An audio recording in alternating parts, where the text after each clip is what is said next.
طمني، خلصتي شغلك؟ خلصتها، لكن حاسه اني حاصدي وحنسى كل اللي قريته مع الورق والملفات الكثيره دي. والله بكره يحولوك العيادات وتكرهي روحك، اصبري بس.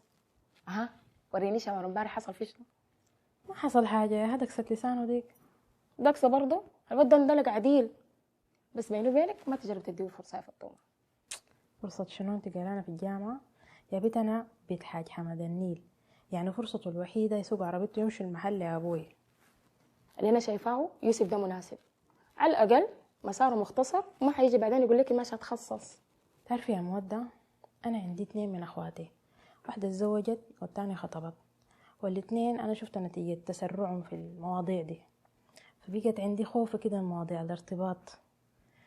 هو انت قدامي ذاتك لقيتي زول المناسب وطبيب زيك، لقيتي شنو؟ تضلك تكه واحده وتفك عكس الهوا. انت شايفه في عيب في يوسف يعني؟ ما في عيب، لكن بس خفيف اكتر من اللازم كده، عنده حركات صبيانيه رغم انه اكبر مني في العمر. الرجال كلهم كده في البدايه، بس بعد ما تقع في الشرك بتشوف التقل اللي خلقها الله. يا هلا يا هلا يا هلا. الإدارة العيادة دي حتكفي لأنها بقت مغر رسمي للسودانيين والشوارع. والله نحن في البريك بتاعنا اللي يتكلم معانا بنقد له عينه. بمناسبة البريك والراتب والنزل ده، أنا عازمكم غدا على حسابي على كيفكم.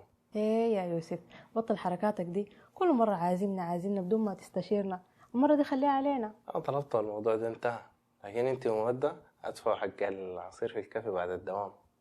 خلاص ما مشكله، بس بشرط واحد، انا ما حتاخر الليل عشان ابوي الليله راجع البيت بدري. لا أنا طلبت من قبيل برضو بتاع الدليفري ده سيبكون وصل، أنا هشوفه لكم عشان ما أخرك يا دكتورة كمان.